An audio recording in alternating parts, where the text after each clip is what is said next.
Welcome back to my channel. This is the story of Charlie Walker.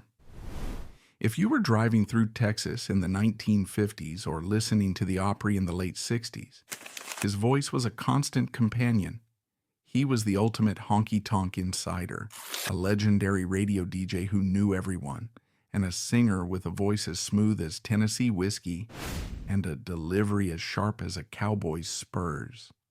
He gave the world one of the most iconic cheating songs of all time, a tune so perfect in its bitter wit that it became an instant classic. Yet today his name is often met with a blank stare, even from devoted country music fans. He wasn't a hellraiser like George Jones or a tragic poet like Hank Williams. He was just a consummate professional who loved the music more than the spotlight. This is the story of a man who spent his life putting records on, only to have the needle lifted on his own career far too soon. It's the story of the honky-tonk DJ who faded into silence. Our story begins in a world waking from the ashes of a global war, a place grappling with its own identity. Post-World War II Texas. The Lone Star State in the late 1940s and 1950s was a land of contradictions, a place where the old world of the silent cowboy collided with the new world of the noisy oil rig. Fueled by an economic boom and the restless energy of millions of young men who had returned from war, this generation sought entertainment that was as raw and real as their experiences. The heartbeat of this new Texas was the honky-tonk. It wasn't just a bar, it was a loud, rough, and vital sanctuary for the working class. Inside these smoky, sawdust-floored halls, a new soundtrack was born. This wasn't the polite, family-friendly country music coming out of Nashville. This was the hard stuff, gritty, electric music pioneered by Texas legends like Ernest Tubb and Lefty Frizzell. The songs, driven by crying steel guitars, told the unvarnished truth about cheating hearts, last call loneliness, and the simple joy of surviving another hard week. This music wasn't an escape from reality, it was a deep dive right into the heart of it. In this pre-internet, pre-television era, the undisputed kingmaker of this sound was the local radio DJ. In the vast Texas landscape, a trusted DJ was more than an announcer. He was a celebrity, a tastemaker, and a friend whose voice filled every workshop and pickup truck. They had the power to turn an unknown record into a regional smash hit based on a gut feeling and a handshake. The entire music scene was a vibrant ecosystem built on personal relationships, instinct, and a genuine love for the songs. It was into this world that Charlie Walker stepped, not just as a participant, but as its perfect embodiment. He was the ultimate insider, uniquely occupying the two most powerful roles in the honky-tonk ecosystem. As a legendary San Antonio DJ, he was the trusted tastemaker, the gatekeeper who championed the raw Texas sound he loved. But with his smooth, authentic voice, he was also the ideal artist, born to sing the very stories of pain and pride that the music demanded. Charlie Walker wasn't just a product of the Texas honky-tonk scene. For a time, he was its master and its voice, a man who didn't just play the hits, but became one himself. Charlie Walker was born in 1926 in Copeville, Texas, a tiny cotton farming community just northeast of Dallas. You have to picture a boy growing up in the tail end of the Great Depression, a world where life was dictated by the seasons and the price of cotton. From the very beginning, his life was steeped in music. He wasn't born into a family of performers, but like so many in that generation, the radio was his window to the world. In the quiet Texas nights after a long day of chores, that wooden box in the corner of the living room wasn't just a piece of furniture. It was a magical portal. He'd spend hours tuned to the border blaster stations like XERA, which beamed their powerful, unregulated signals all across North America from Mexico. Hearing the eclectic mix of the Carter family's mountain harmonies, a gritty bluesman's lament, and a fire and brimstone gospel quartet, all on the same crackling frequency, was a profound education. It formed his musical DNA. He picked up the guitar as a boy, not with dreams of becoming a star, but simply to be a part of the music he loved. He was a fan first, and that fundamental love for the songs would define his entire career. His first real break didn't come on a stage, but behind a microphone. After a brief stint playing with a local band called the Texas Ramblers, he found his true calling in radio. In the late 1940s, he landed a job as a DJ at a small station in Mineral Wells, Texas, before moving to the much larger KMAC in San Antonio in 1951. And it was here that Charlie Walker became a force of nature. San Antonio was a hotbed of honky-tonk music, and Charlie, with his easygoing charm and deep knowledge, quickly became the city's premier country music DJ. His voice wasn't the booming, attention-grabbing kind. It was smooth, friendly, and above all, trustworthy. His show on KMAC was appointment listening. He wasn't just spinning records. He was curating a sound, championing new artists, and talking to his listeners like they were old friends sitting across the table. He'd give the weather, mention a sale at the local hardware store, and then say something like, "Folks, I've got a new one here from a fella named Lefty Frizzell. Now listen to the way he sings this line." He made the music personal. His influence was immense. He was an early supporter of a young, struggling singer named Willie Nelson, not just playing his records when few others would, but often giving Willie his first real airtime and interviews in the region. He was also instrumental in the career of Ray Price, whose hard-driving Cherokee cowboy sound was perfect for the San Antonio honky-tonks. Charlie didn't just play Price's records. He became his friend and advocate, ensuring that every dance hall owner and jukebox operator in South Texas knew who Ray Price was. In 1955, his popularity and the respect he commanded in the industry led to him being named the Country Music DJ of the Year, a massive honor in that era. Voted on by his peers across the nation, he was at the top of his game, a kingmaker in the Texas music scene. But all the while, he was still nursing his own ambitions as a singer. He'd cut a few records for small local labels like Imperial, but nothing had really clicked. He was the guy who introduced the hits, not the guy who had them. When he returned to the States, he went right back to his DJ booth in San Antonio. But something had shifted. The experience overseas had solidified his resolve. He was more determined than ever to make it as a singer. He signed with Decca Records and released a few singles that did reasonably well, but the national breakthrough remained elusive. Then, in 1958, a demo tape landed on his desk. It was from a brilliant but notoriously difficult songwriter named Harlan Howard, a man who would later be called the Dean of Nashville songwriters. The song was a masterpiece of honky-tonk poetry, a bitter, clever, and painfully relatable story of a man telling his cheating lover what to do after she leaves him for a new flame. The song was called "Pick Me Up on Your Way Down." Charlie knew instantly that this was the song for him. It was a moment of pure alchemy. The lyric was smart, the melody was infectious, and the sentiment was pure, uncut honky-tonk. He recorded it with a classic no-frills arrangement, a crying steel guitar, a walking bass line, and a fiddle that weaved around his vocals.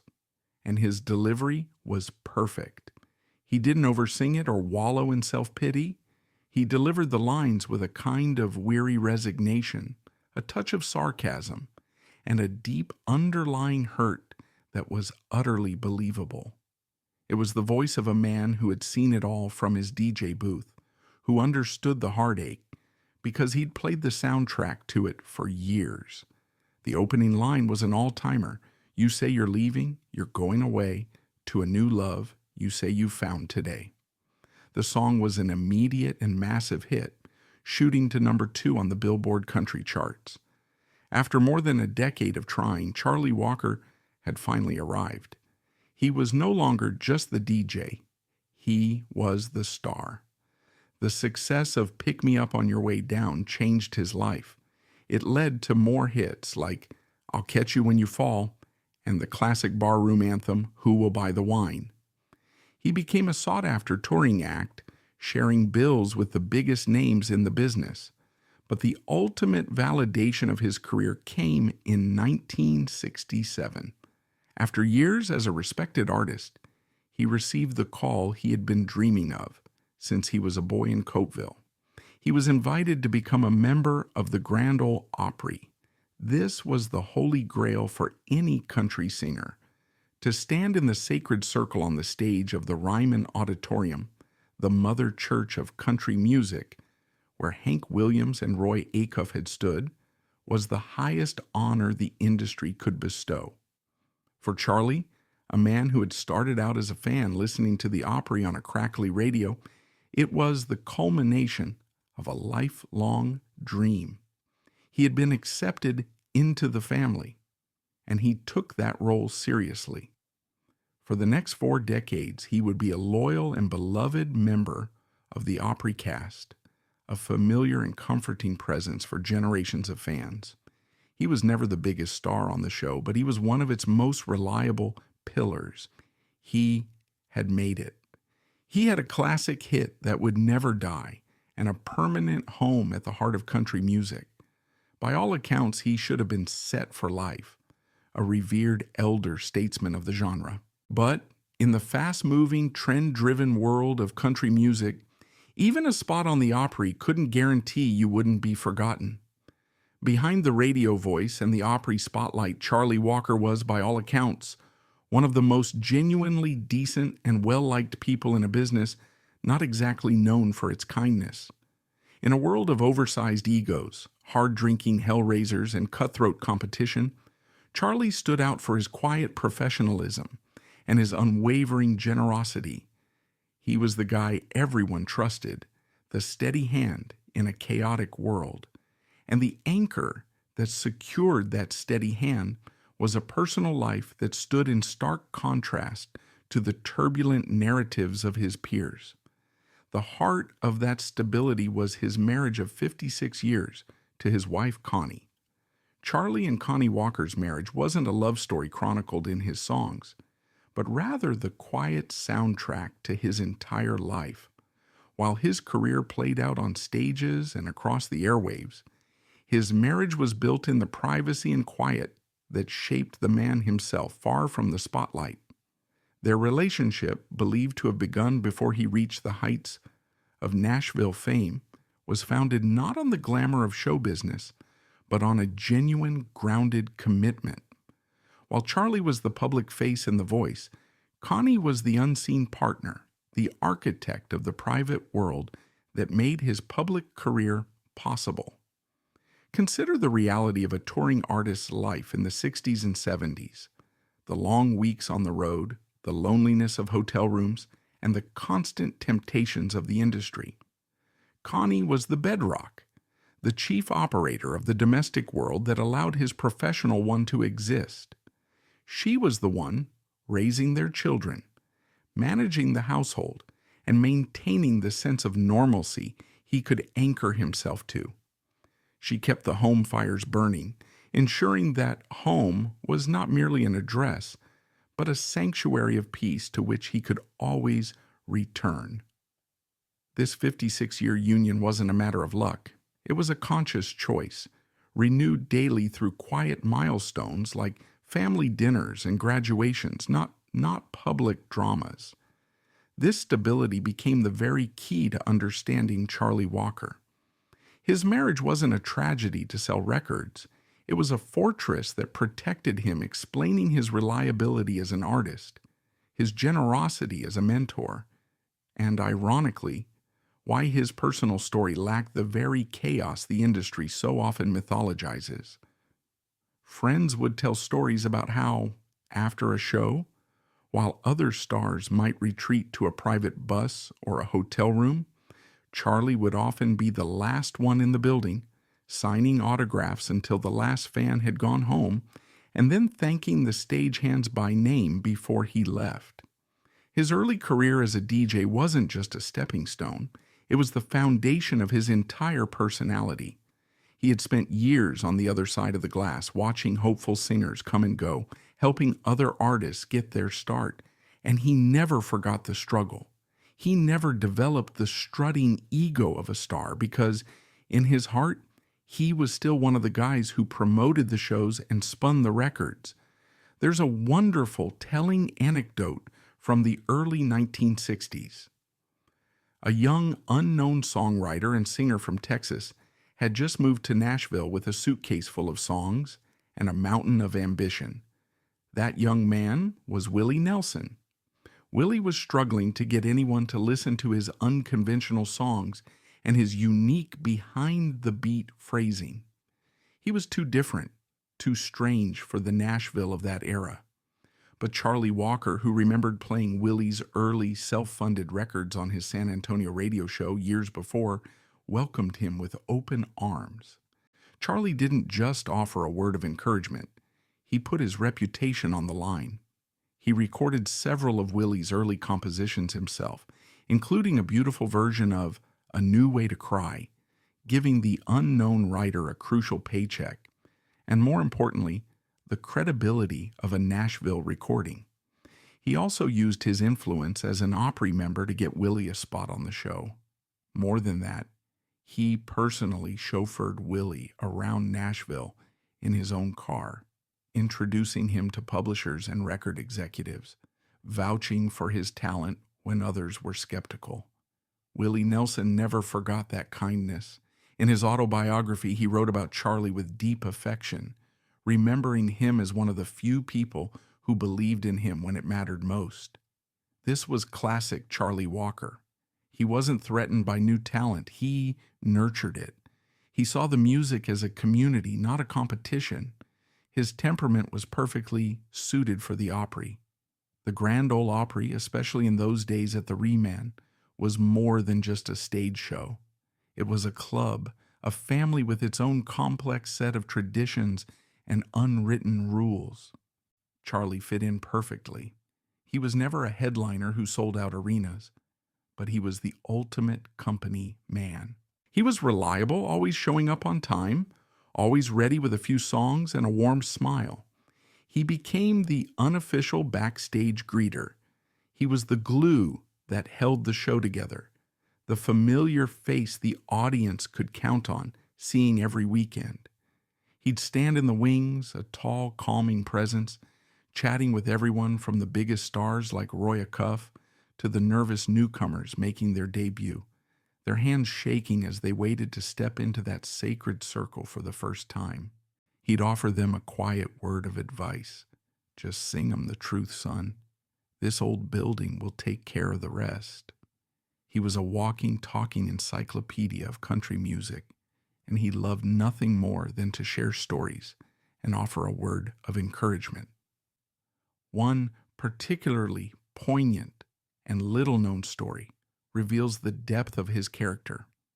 In the 1970s, he befriended a young Japanese musician named Kazuhiro Inaba, who had come to Nashville like so many others to pursue his dream of playing country music. Inaba was a brilliant instrumentalist, but he was an outsider, struggling with the language and the insular culture of Music Row. While many in the Nashville establishment were polite but distant, Charlie took a genuine interest in him. He remembered his own time in Japan during his army service and the warmth with which he'd been received. He saw a kindred spirit in this young man from a faraway land who loved the same music he did.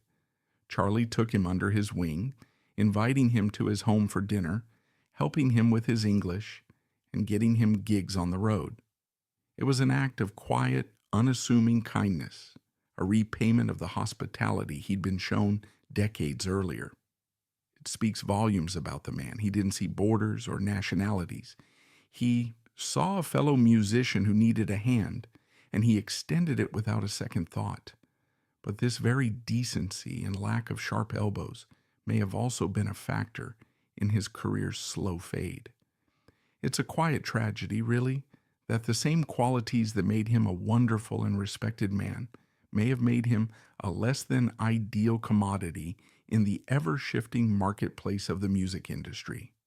First, there was the matter of his personality versus the required persona of a star.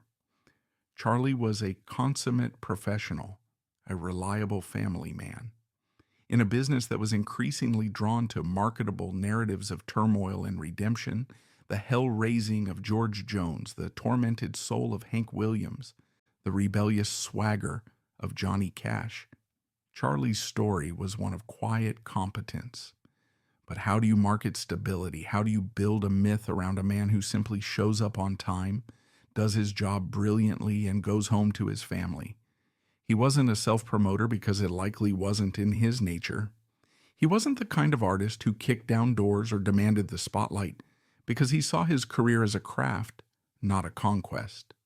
He was content with his place at the Opry, with his handful of hits, and with the deep respect of his peers. For him, that was the pinnacle. But in an industry that demands perpetual growth and constant reinvention, contentment can be mistaken for a lack of ambition. More critically, however, was his unwavering, almost stubborn artistic purity in the face of a massive stylistic revolution. Charlie remained a honky-tonk singer, heart and soul. He loved the raw, emotional, dance-hall-driven music that had gotten him there, and he refused to change it. But as he solidified his career in the early 1960s, Nashville was undergoing a seismic shift. The Nashville sound, championed by producers like Chet Atkins and Owen Bradley, was becoming the dominant commercial force. This new sound was designed to cross over to pop audiences. It smoothed out all the rough edges that defined honky-tonk. The crying steel guitars and fiddles were replaced by lush string sections and sophisticated vocal choruses. The raw, gritty storytelling was often softened in favor of smoother, more universal themes of love and heartache. It was a brilliant commercial strategy that created superstars like Jim Reeves and Patsy Cline. But for an artistic purist like Charlie Walker, it was a betrayal of the music's core identity. He was a Texas dancehall singer, not a Las Vegas crooner. While other artists of his generation adapted to survive, putting on the tuxedo and singing in front of an orchestra, Charlie largely resisted. His refusal to chase this new polished sound, while artistically noble, left him sounding dated to the radio programmers and record executives chasing the next big pop country hit. In the end, it was a perfect storm, a gentleman in a cutthroat business and a traditionalist in an era of slick commercial change. The very integrity that made him a beloved figure at the Opry was what slowly rendered him invisible to the charts. There's a quiet dignity in that, but in the ruthless marketplace of the music business, it's not always a recipe for long-term stardom. He was a man out of time, a throwback to an era when a good song and a handshake were all you needed. As the industry grew more corporate and more focused on crossover pop hits, the space for a traditionalist like Charlie began to shrink. He watched as the sound he had championed as a DJ, the raw, emotional music of the Texas dance halls, was pushed to the margins, replaced by slick, string-laden productions. It must have stung to see artists he had personally helped get their start suddenly soar past him on the charts with songs that felt, to him, like a betrayal of the music's soul. He never complained publicly, but it must have been a quiet, private heartbreak for a man who had dedicated his entire life to the pure, unadulterated sound of country music. When you look at the life of Charlie Walker, you won't find the kind of controversy that makes for splashy headlines. There were no drunken rampages, no scandalous divorces, no public feuds. The debate surrounding his career is quieter, more academic, but in many ways more profound. It centers on a single nagging question. Why wasn't he a bigger star? Here was a man with a golden voice, a #2 hit that became a genre standard, the respect of every major artist from Willie Nelson to Ray Price, and a permanent slot on the Grand Ole Opry. He had all the ingredients for a legendary Hall of Fame career. Yet he remains a second-tier figure, a beloved but ultimately minor character in the grand drama of country music. The reasons for this are complex and shine a light on the often cruel mechanics of the music industry. One school of thought places the blame, or at least the explanation, squarely on the seismic shifts happening in country music during the prime of his career. Charlie Walker was a honky-tonk purist. His breakout hit, "Pick Me Up on Your Way Down," was the quintessential hard country song.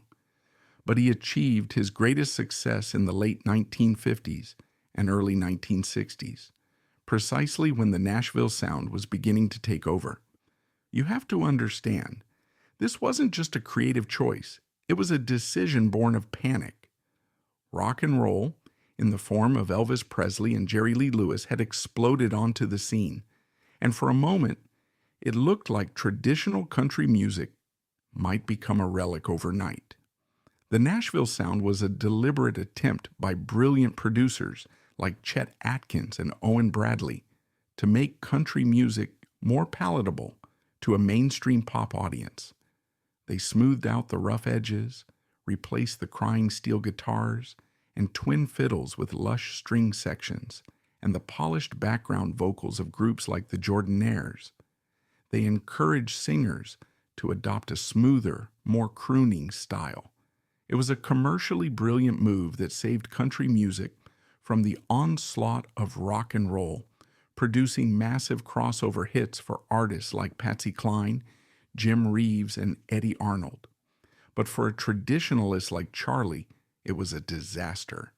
His sound, lean, sharp, and built for a dance hall, was the very thing the Nashville establishment was trying to move away from. He was raw, not smooth, dance hall, not supper club. He was pressured, as many artists were, to adapt. You can hear it on some of his later recordings, where the very string sections and vocal choruses he likely disdained suddenly appear, but his heart was never in it. You can almost feel the discomfort, his voice, so perfect for delivering a gritty cheating song with a knowing wink, could sound out of place when swathed in syrupy strings. He was a victim of changing tastes, a stylistic shift that left him and many of his peers, like the great Webb Pierce and Farron Young, sounding like relics from a bygone era, even while they were still in their prime. Another part of the debate focuses on Charlie's own personality. As we've seen, he was a genuinely nice guy. But in the music business, is it possible to be too nice? He lacked the outlaw swagger of Johnny Cash, the tormented, poetic soul of Hank Williams, or the larger-than-life, unpredictable personality of George Jones. He was a craftsman, not a poet, of despair. The music industry, then as now, sells narratives as much as it sells songs. The stories of Cash's battles with addiction, Hank's tragic early death, and George's legendary hell-raising became inextricably linked with their art. Their pain felt authentic. It fueled their music and created a powerful, compelling mythos. Charlie's narrative, by contrast, was simply that of a talented, hard-working professional.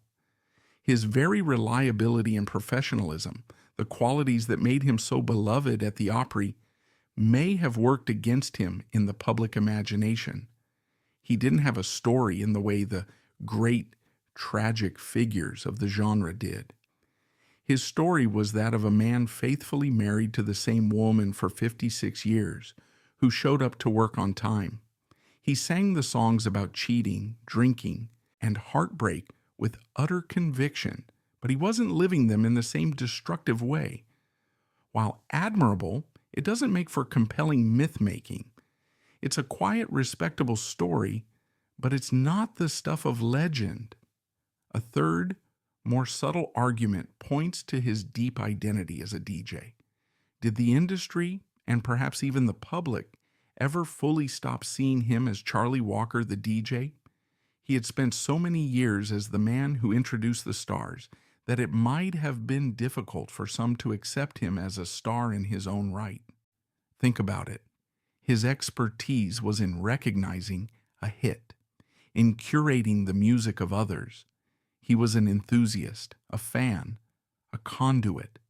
These are incredibly valuable roles, but they are different from the role of the tortured artist, the singular voice crying out from the wilderness.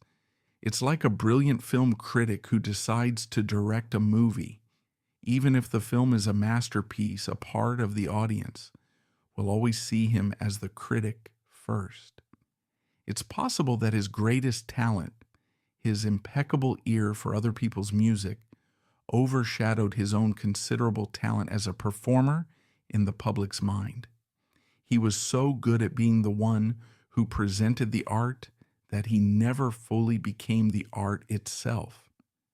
There is no single, easy answer.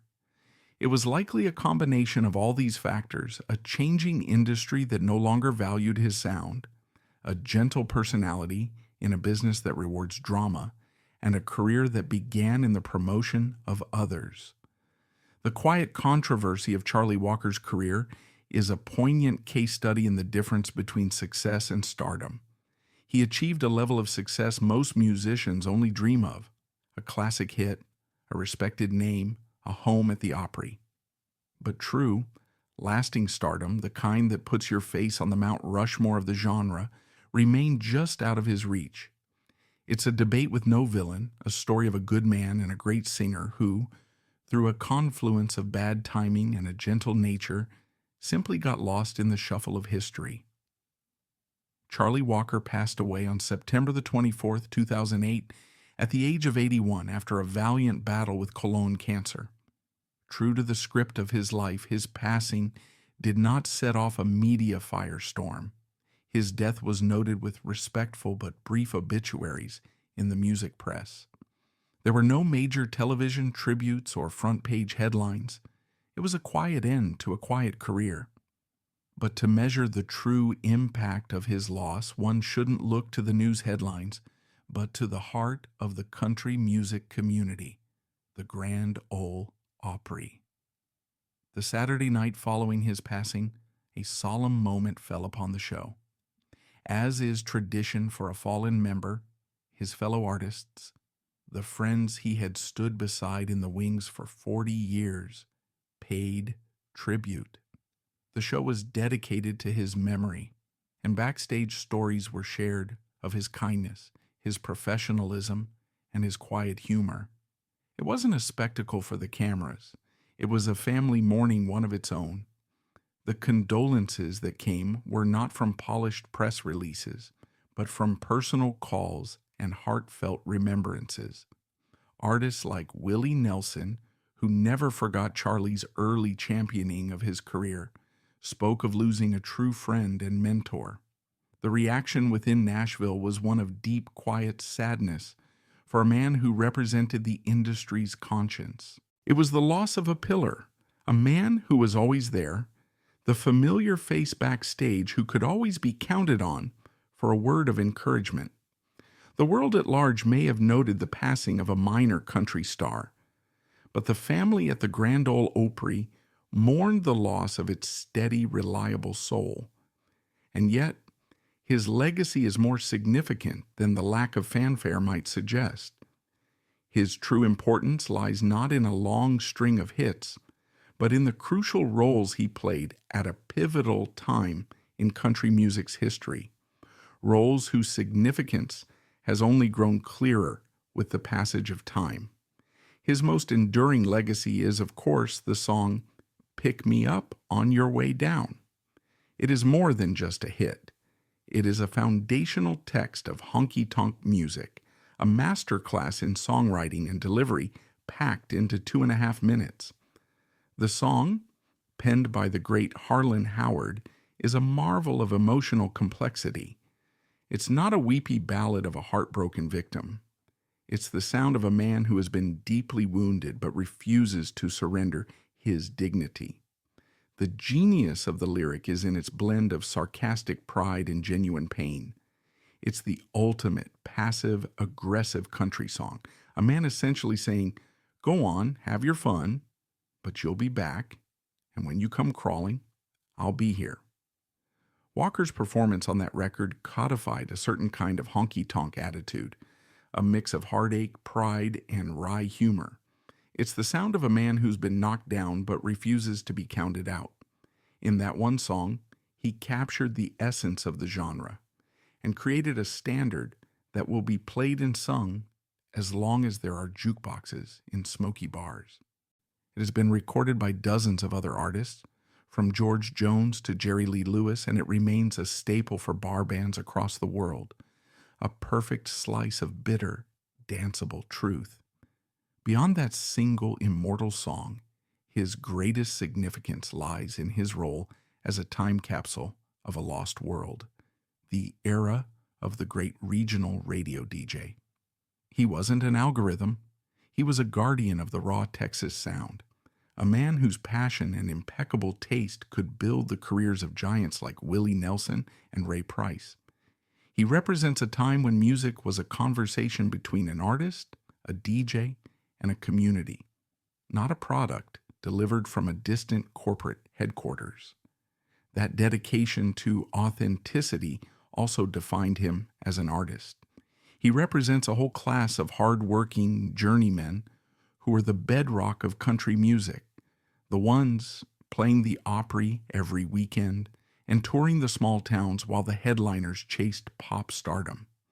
His slow fade from the charts illustrates the cost of the polished Nashville sound, which in its quest for crossover success pushed aside many of the unique traditional voices that made the genre so vital. So what can we learn from his life? Perhaps the most important lesson is about the dignity of a life spent in service to an art form. Charlie Walker's career wasn't defined by massive record sales, but by a quiet, consistent love for country music. He asks us to consider what truly constitutes a legacy. Is it a string of #1 hits, or is it a lifetime of quiet dedication to the music you love long after the radio hits have dried up? In the end, his story isn't a grand opera of triumph and tragedy like that of Hank Williams or Johnny Cash. It's a quieter, more melancholy ballad, a poignant reminder that talent and decency don't always guarantee a place in the eternal spotlight. His true legacy lies not on the charts, but in that unwavering dedication, reminding us to listen a little closer to the old records, to remember the names that aren't on the t-shirts, and to appreciate the profound beauty of a life spent simply keeping the music alive. Thanks so much for watching. If you found this story meaningful, please hit the like button and subscribe for more deep dives into the forgotten corners of music history.